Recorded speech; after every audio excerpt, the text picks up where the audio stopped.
wellnesscouch.com, streaming wellness into your lives.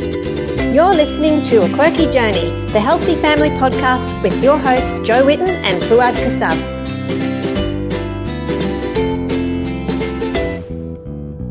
Hi everyone, it's Jo here and I'm going to talk to you today about travel. I've had quite a few questions about travel food and what you're allowed to take on the plane, and you know, when you're going overseas, what do you take and what do you look for and how do you travel gluten-free? And I know for people with special diets, it can be quite daunting to think of traveling, especially if you also have kids on special diets. It gets even trickier. So I thought I'd tell you a bit about that. And also I did have a lot of questions about Spain and where we went. And I also had questions about just all the logistics of traveling. So for those of you who haven't traveled much overseas and need some ideas on how to get started, how to, work out the food for the trip and everything, this podcast is for you. Okay, so we'll start off with the food side of things because I think that's probably what most people will want to know. So when I travel in Australia, I take all sorts of things on the plane to eat. As long as you don't have fresh fruit and fresh produce when you get off the plane, you're pretty right. Like you can take apples, bananas, avocado, carrot sticks, whatever fruit on the plane. But just be aware that if you don't eat it on the plane, as you go into most states, you have to throw it out, which is a big waste. So only take enough fresh fruit or whatever for on the plane. We usually do things like crackers and chocolate energy bars and brownies or a dense kind of cake, that kind of cookie dough balls or bliss balls. We'll do that sort of things for the trip. And I'll also, if it's in Australia, I'll take a water bottle, a metal water bottle with my water in it. I'll take a thermos sometimes with a meal, depending on how strict you are with your food or how long your trip is. I've often taken a thermos with a meal in it and it's never been a problem in Australia. It's just that when you go overseas, you can only have 100 grams of liquid in a container. And so you can't take anything soupy. You can't take a drink bottle of water. It all will just have to get emptied out. So just be aware of that. If you're going overseas, you can only have up to 100 mils in a bottle. So I'm going to talk mostly about overseas because I think that's the hardest. So when we went overseas, so we were going to Spain, and before I've been to the UK, to England and Scotland, and obviously places like New Zealand and things like that. But I've never had any trouble with taking a few things on the plane, and I always check the customs regulations first. Make sure that you've checked what you can take. If you've got friends or family in that country, you can ask them too and make sure that you've got, or even contact, if you've got a travel guide in that country, just contact them and say, this is what I read on the customs website. Is this right? Like double check, be really careful, but don't, some people have messaged me and they saw pictures on my Instagram of things that I was taking. They're like, oh, no, you can't take home baking. I'm like, yes, you can actually. And they're like, no, you can't. And so I'd have to screenshot the customs regulations and send them because people think that, you can't take anything homemade. They think you can't. And so they make it a lot more difficult for themselves, but you actually can. Generally, you can't take meat or dairy off the plane. So if you made just say you had beef jerky and some cheese and crackers, things like that for the trip, that's okay as long as you eat them on the plane. You can't take them off.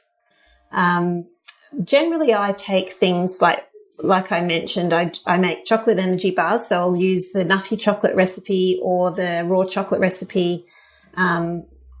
from either Life Changing Food or Quirky Cooking. And I'll pour that into a tray and mix in a heap of paleo granola or dried fruit and nuts and coconut and seeds, sesame seeds, all sorts of stuff. And then I'll mix it in until it's like more like a slice, press it down really well, put it in the freezer to set until it's just set, then cut it into bars and wrap them in like baking paper. And that kind of thing you can take anywhere. That's fine. Things like... so I'll make like I said, brownies or a cake. When we went to Spain, I made a really dense fruit cake and cut that into slices and wrapped it up. And we ate that for a few days and that was fine. Buckwheat and almond crackers, that's the ones from the Life Changing Food Cookbook. They are great for plane trips. I put them into a container so they won't get crushed. And I line the container with paper towels. And those are great because then when you just need something savory, you're hungry, but there's nothing available, or you get to the other country and you've got jet lag and you're up in the middle of the night going, I'm starving and I have no food. At least you've got some crackers and cake and chocolate. So I always have those basic kind of things. Bliss balls, like I mentioned, cookie dough balls. If you are going overseas, don't bother taking a water bottle on the plane. If you want to take a water bottle, because we were doing a road trip in Spain, so we did want water bottles for the actual road trip, and we would buy we had a big container of water that we'd buy one or two now and then and fill up our water bottles. But it's absolutely no use filling them up before you go to the airport and keeping them with you because you'll have to tip them out. So just pop them in your suitcase empty, and when you get there, you can use them. We did try, someone had told us that you can take a empty water bottle on the plane and ask the air hostess to fill it for you instead of having plastic water bottles or cups. But they said no to us when we asked that. They said no, and they gave us water in cups. So I don't know if maybe someone's had better luck than us, but we didn't have any luck with that. So next time we're just going to leave the empty water bottles in the suitcase. We also had gluten-free meals ordered, so you can often get something to eat on the plane if it's a long trip. They're not amazing, they're not awesome, and if you're on gaps or something, it's really difficult because they generally have grains or potato in them. And I don't really recommend the muffins or bread rolls because they're full of absolute rubbish. But, if you're starving and you need something, that's up to you. I think my kids ate I think that they ate one of the muffins, but then that was enough for them because they weren't very nice. So that's why we sort of bulk it out with some things that we bring along. My youngest daughter always likes popcorn, so she usually takes or buys a packet of that natural popcorn. And that's never been a problem on the plane. Let me think, what else did we do? On the plane, sometimes there'll be in the menu, if you have to buy something, if it's a smaller trip, they'll have cheese and crackers. And sometimes that's about the only thing that we can eat. We just don't eat the crackers. We have the cheese and then we have our own crackers. It's very frustrating because you'd think that they'd have a gluten-free option of crackers, but I've never seen one. So those are some of the things we do on the plane. And like I said, just be aware of the country you're going into, what you're allowed to take in. But we checked if we were okay to take in some homemade cake, and they were like, yeah, no problem. When you're going between European countries, you can, for instance, from Spain to France, you can take cheese and ham and all sorts of things. They don't mind in there. It's just when you're going overseas. And when we went to the UK, I also found that was quite flexible with what you were allowed to bring in. Australia is probably one of the hardest countries, the most strict countries, and fair enough, because we don't have a lot of the diseases and things that are from plants from other countries. So we want to keep it like that. So obviously no fresh produce, no meat, cheese, dairy, anything like that coming back into Australia. We did check if it was okay to bring homemade baking and things like that back in, and we were told yes, it was on the customs page that it's okay. I think because once it's cooked, you're pretty safe. It's not going to bring a disease in. So just be aware of things like that. Some other things that are great on the plane trip that you eat on the plane, and just only pack enough for the trip, and then it's finished, and you just have an empty container when you arrive.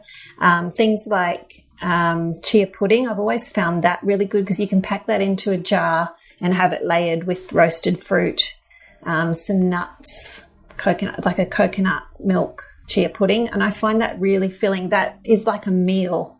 So if you can't pack a meal, think of things like that are quite filling. I've even quite often put a whole avocado in my handbag with a spoon and some salt, and while I'm flying, I'll eat an avocado. Just one word of warning, don't eat boiled eggs on the plane, or the people sitting next to you will hate you because they stink. And also tuna, don't do that to them. That also stinks. So just be aware, and also probably not a meal with cabbage, cooked cabbage or something like that smells when you open the thermos. So be aware of the people around you. So that's just some of my tips. I also love having like a raw coconut water on trips if I'm in Australia for hydration. That's a nice thing to have with you. It's difficult to buy. I don't think you can generally get that on the plane. What else do I usually do? Dehydrated bone broth is quite good for traveling, and you can have that just in your carry-on luggage, and then ask for just a cup of hot water and boiling water when they come around with the tea cart. And if it's a flight where you have to pay for your coffee and tea, they won't actually charge you for a cup with hot water. And so you can just put your bone broth in. I would recommend a little bit of salt as well, and stir that through. And we often have things like herbal tea bags and stuff like that in our carry-on, just so that we can make a cup of tea with the kind of tea that we like. And then, you don't have to pay because they just give you the water for free. If you want milk in your tea and you're dairy-free, if you want milk in your tea or coffee, what I've done before is taken the little Mashies reusable squeezy pouches and put nut milk in there and frozen it. And then when I leave, I take the frozen pouches, 1 or 2, depending on how long the flight is, and that'll go into a cold bag with any food that I'm taking for the flight. And so the squeezy pouches, they're frozen, so they act like an ice brick. And when they thaw, you use the milk in your tea and coffee.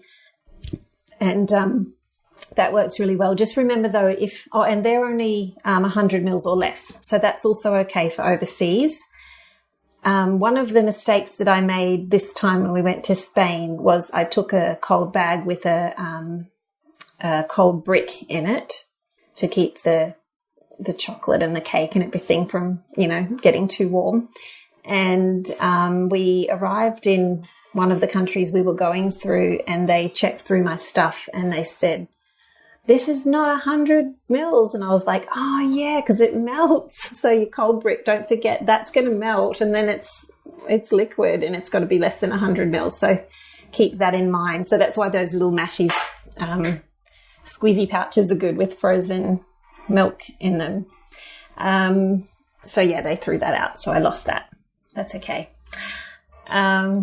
So there's also some dehydrated veggie seaweed crackers in the Life Changing Food book that we absolutely love for traveling.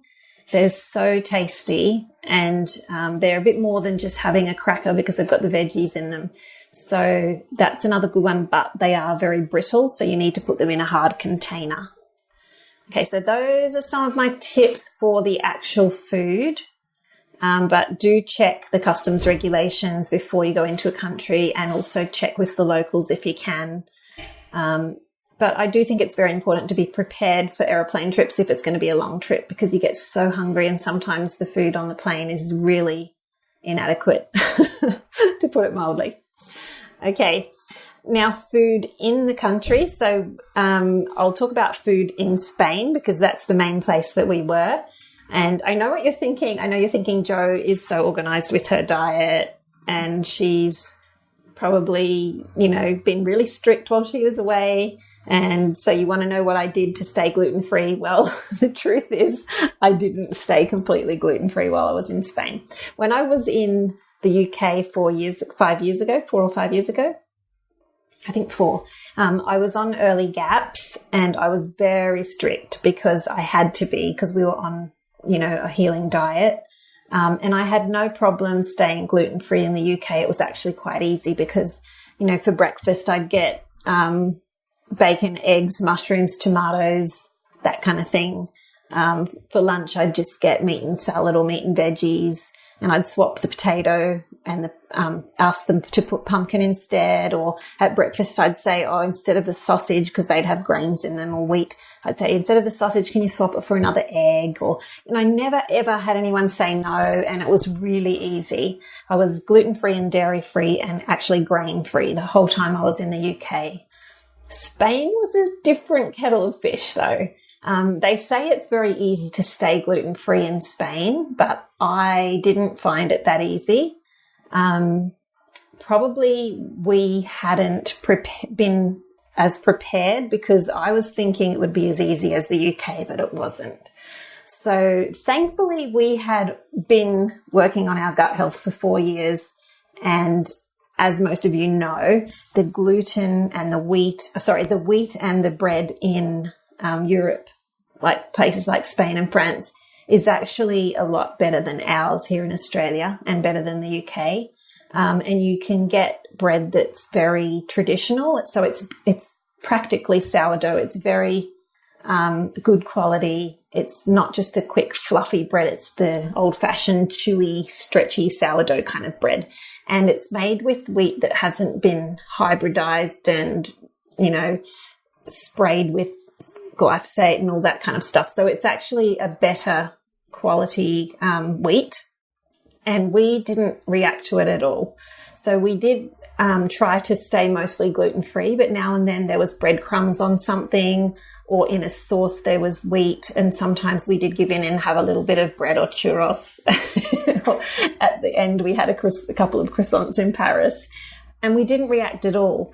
And I think partly was the quality of the wheat there, but also that we're so much further along in our health than we were 4 years ago. So if we had have done that 4 years ago, I don't know how we would have gone.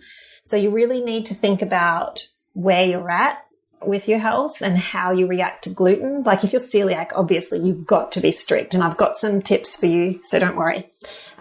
Or if you're really like super strict on a healing diet and you've got to stick to it, there is things that you can eat. So we decided to be a little bit more flexible and we were fine.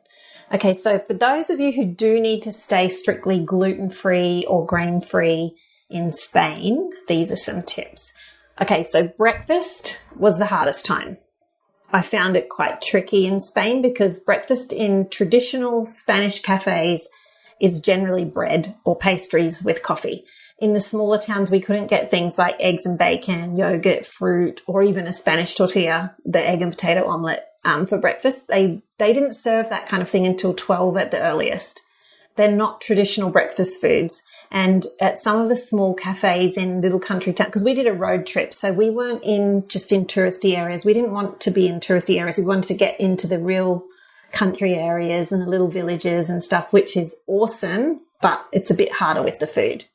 So in the tourist areas, you can easily get a gluten-free breakfast because most of the cafes will serve brunch type food, like a fry up, or they'll have at least they'll have like Spanish tortilla or different things like that.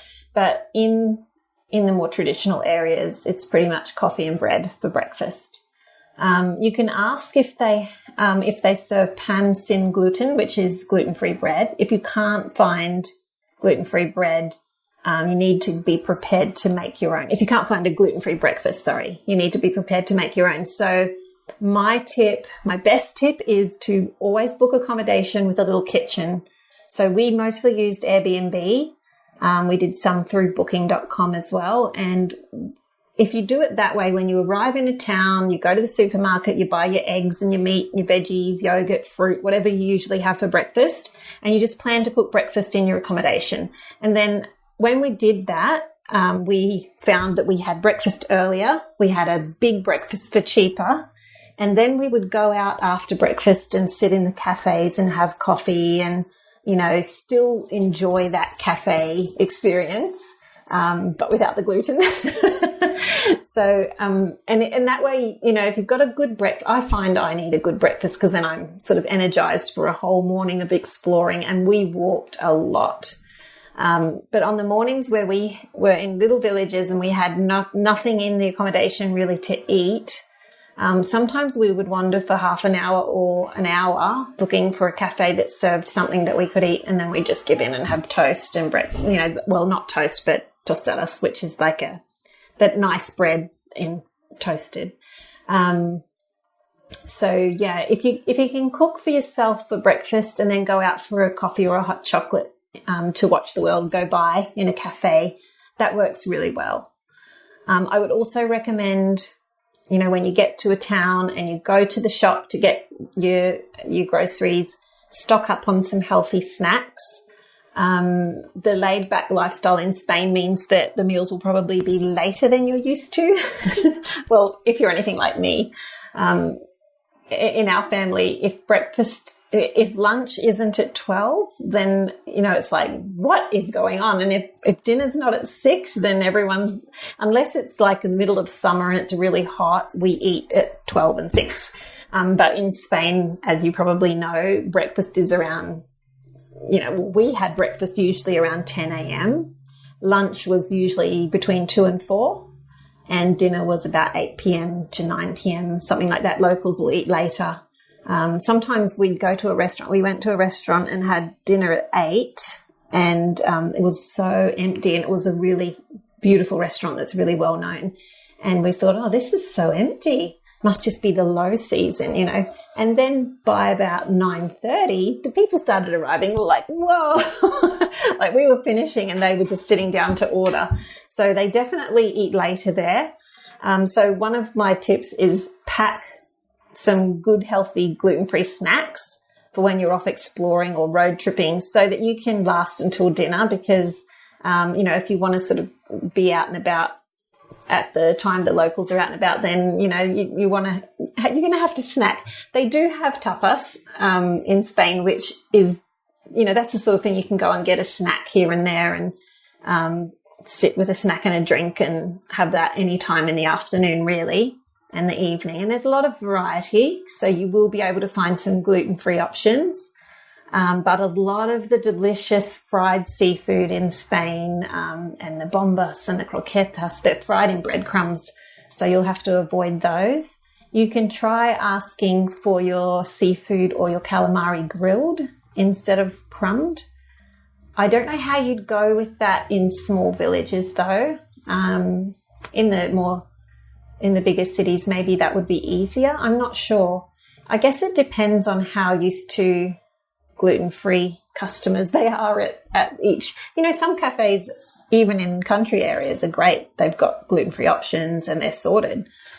Same as Australia. You know, you can go into places in a small town and there's awesome options. So you just never know. But just be aware that you'll have to ask for gluten-free. For tapas, we mostly ordered things like cheeses, the jamon iberico, which is the local ham, the cured ham. We'd get olives, fried potatoes like patatas bravas, Russian salad, which is a potato salad with tuna. We would get... just check the menu and look it up on Google Translate if you have to figure out what it is and ask them what's in it if you need to. You do need to be careful with anything with mayonnaise because if they don't make their own mayonnaise or aioli, they may use a commercial mayo, which is not always gluten-free. I'm not even sure if Spanish tortilla is always gluten-free. If it's made from scratch, it would be, but I just don't know about if they buy it and reheat it, if it is. So just always check. Paella can sometimes be not gluten-free, and I know that's crazy because that's rice and meat and stock, but you need to check if they use bouillon cubes for the stock. Like if it's not traditionally made with a traditional stock and they use the bouillon cubes, that may have gluten in them. So you can ask if the bouillon cubes are gluten-free. Avocrem is a popular brand of bouillon cubes, and they are not gluten-free. So you can ask them if they use those. You also need to remember when you're ordering your meal to say, "Tienes pan sin gluten," which means, I probably said that terribly badly, and I'm sorry to all the Spanish speakers. I'm out of practice already. But basically ask them, do you have gluten-free bread? And if they say no, then you say that you don't want bread, thank you. Because a basket of bread comes with every meal automatically. It's just part of the price. So if you don't want it, you need to ask them when you order to leave it out or to swap it for gluten-free bread. When it comes to sweets and desserts, we found a few places that had like flourless chocolate cake or things like that, but mostly we had hot chocolate. That was our favorite sweet. Spanish hot chocolate is amazing. It's thick. It's almost like custard. It's got corn flour in it. So if you're strictly gluten-free, you should probably check that it's gluten-free because, as you know, corn flour sometimes isn't made out of corn. It's made out of wheat starch. We also ate a lot of rice pudding, yogurt, although we didn't really find a good yogurt, I must admit. We had ice cream now and then. We had good quality chocolate. And so that's sort of the main sweets that we had. But yeah, definitely Spanish hot chocolate with whipped cream on top, the best. If you're, let me think, there was something I was going to say there, but I can't remember what it was. Oh, yes. If you know what areas you're going to, do a search before you go and look for gluten-free restaurants. And some of them even serve gluten-free churros. So I know in Madrid there is some around the place. So just search and see if you can find gluten-free. And I even, sadly, I did this when I got home. I don't know why I didn't think of it before I left, but we were in Malaga a little bit for a few days.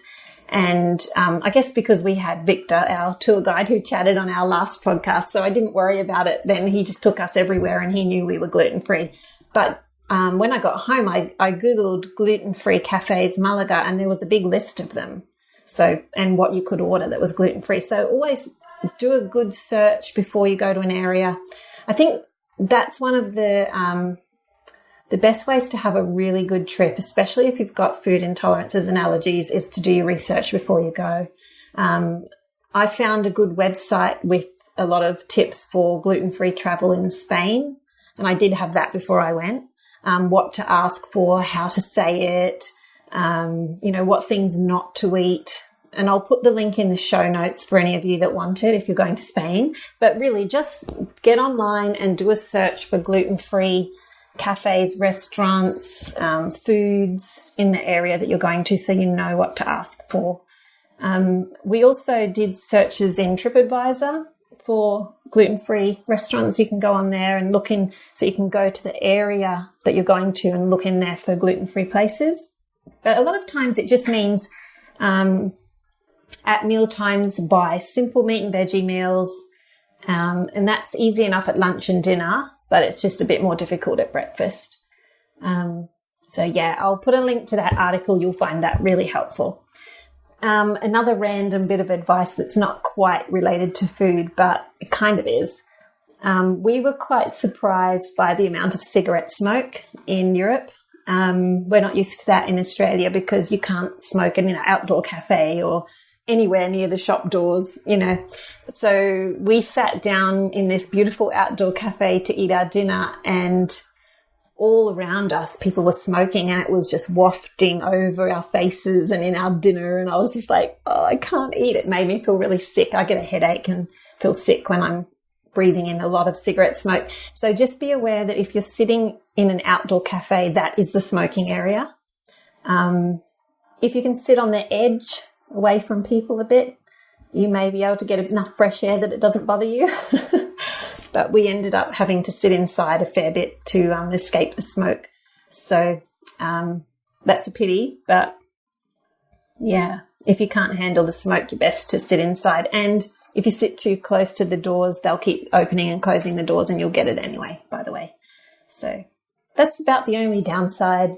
The rest of the trip we absolutely loved, and we definitely are totally in love with Spain and will be going back for sure. So for those of you who've made it this far in the podcast and want to know where we went and that kind of thing, so we arrived in Barcelona, and then we stayed there for a couple of days. Then we flew down to Malaga in the south, and then we hired a car at the airport there, spent a day there and a night there, and then we drove to Granada via Friliana and Nerja. We spent a couple of nights there, visited the Alhambra. Then we drove around to Sevilla, if you can stop in Cordoba, but we had to cut that town out because we just had too much on our plates. So we drove to Sevilla, spent 2 nights there. We did a food tour there with Sevilla tapas. That was great. We then drove to Arcos de la Frontera, which we stayed there one night. Absolutely loved that beautiful little town. So I definitely recommend going there. And there was an amazing restaurant there called, can't remember what it was called. Anyway, there's some good restaurants there. You can look in my Spain highlights on my Instagram profile and click through the photos and you'll see all the tags and all the locations, so you'll be able to see them on there. Then we drove to Beja de la Frontera via Jerez, and we went to see the Andalusian horses dancing, and we went and stayed in Beja and just loved it there. Then we drove right around, did a big 4-hour drive the next trip, which was from Beja de la Frontera to Ronda, but via Bolonia Beach, where the beautiful big Spanish sand dunes are. They're just gorgeous. Rolled around the sand dunes. My son hurt his neck, but he was being very silly. I told him to jump on the edge of the sand dune so I could get a photo of him in the air, but instead he rolled down it, and so he hurt his neck a little bit. But other than that, it was awesome. We went to Tarifa and to Gibraltar, and then we went up to Ronda. And Ronda is a beautiful, beautiful place. You definitely need to go to Ronda. Have a look at my photos, or go online and search Ronda. It's big cliffs with the village on top, and it's so beautiful. So we loved that. Then we drove to Malaga via the Sierra de las Nieves National Park, which was so wild and beautiful. It nearly made me cry. It was so beautiful. You know, sometimes when you're just like so touched by the beauty of nature and just like, wow, it was so amazing. I just loved that drive. And then we got back to Malaga, stayed there 2 nights, and we did a tour with Victor. I forgot to mention, we did a tour with Victor the first day in Malaga. So we did the history tour, and that was really fascinating. We went to the fort and all different things there, and the Roman theatre. And he always packs a lot into his tours. I think we got lots of extra stuff. It was great. We love Victor. He's from the tour company We Love Malaga, so I'll put a link to that. And then when we came back through Malaga, we spent a day with Victor again, and he took us all over the place to his favourite national park and his little restaurant out there near the national park, where we got to meet some locals and have a good chat, and we did all sorts of fun stuff in Malaga. We loved it there. Then we flew back to Barcelona for a night, and then on to Paris for 2 nights. And I got to go to the galleries and spend some time with friends. So that was awesome. So my recommendation for those of you who are interested in Spain is go when it's not the full-on tourist season. Because honestly, it was quite busy even in the low season. I think it's a very popular tourist destination, and no wonder, because it's absolutely the most awesome place to go. It's so chilled. when you travel, it's just such an amazing experience, and it really takes you out of your, the busy urgency kind of thing that you're in when you're at home working, and you just can completely relax. Well, we did. And Spain is like the best place to relax in ever because it's so laid back. And we had, sleep-ins every morning. We did a lot of walking and a fair bit of driving, but we just felt like we just really got to relax and chill out. And it was just such a beautiful experience to have that really laid-back holiday. So I highly recommend Spain. It's important, though, that you learn to sleep wherever you are when you're traveling. I've been practicing this for years because I travel a lot for work, like falling asleep on the plane quite quickly, or at least dozing so that you get that rest. And I've done it in trains and buses and, hotel rooms, hostels, back seats of cars, wherever. I can just pretty much have a good nap wherever. And I think, especially if you're traveling overseas, you need to be able to just completely switch off and at least doze, because you otherwise will waste, the first couple of days of your holiday too exhausted to do anything because of the jet lag. So start practicing napping. It's a good thing to practice. Okay, so I'm trying to think if there was any other questions that people had for me. But basically, I just want to say I think it's really, really important to travel. I think we all need that perspective that travel gives us. It really grows you. It opens you up to new experiences, and it's very enriching. And I found it really resets your mind. Like I had, work had been so busy and I really needed a break, and it kind of gives you that reset. You come back feeling vibrant and excited about your work again and motivated, and it just really nourishes your body and soul and helps you to remember what's really important and what really doesn't matter, because, it really does give you perspective. And I also love that it creates a hunger to know more about other cultures and history and traditions and foods and languages. And especially, it's so important to take your kids with you traveling, especially as they get older. Little kids traveling, I know that's hard. Maybe just stay in your own country and travel there. But once they get older, it's great to take them overseas, because you can just see them growing. And in 3 weeks, I reckon my kids just, they mature. They begin to really learn from the other cultures and from the experience and the adventure and getting out of their comfort zone. It's so good for them, and it's so good for us as well. So it also opens up a lot of conversations with them. So I really loved traveling with my 19 and 21-year-old because we just talked and talked and talked. It was really good. And they can see then, how other people live, and learn to see beyond themselves and their own small lives, because really, we can get quite insulated in our lives and not look much beyond our little town or culture or country. And not think about how other people live and the politics going on there, and the struggles that they're having, or the things that they work through. And deep down, we're all the same. We all have the same needs. And I just find travel really connects us with other cultures and other people. And my kids, it's really interesting now. Well, even before we left, they've been very interested in all the Latin cultures, because they've been learning Spanish for a fair while.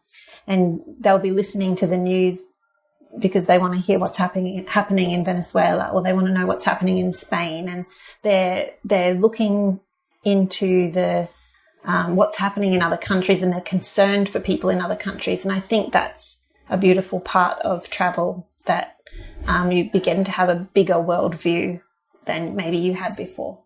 So those are my thoughts on traveling, and mostly on traveling in Spain, because that's where we just went. And I hope you enjoyed it. I hope it was helpful. And I'll put some useful links in the show notes. And I'll be back in a fortnight with another interview. So I hope it wasn't boring with just me talking, but I just wanted to have a catch up and tell you all about that.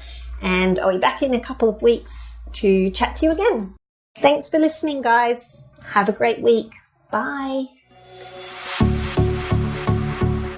This has been a production of TheWellnessCouch.com. Check us out on Facebook and join in the conversation on Facebook.com/The Wellness Couch. Subscribe to each show on iTunes and check us out on Twitter.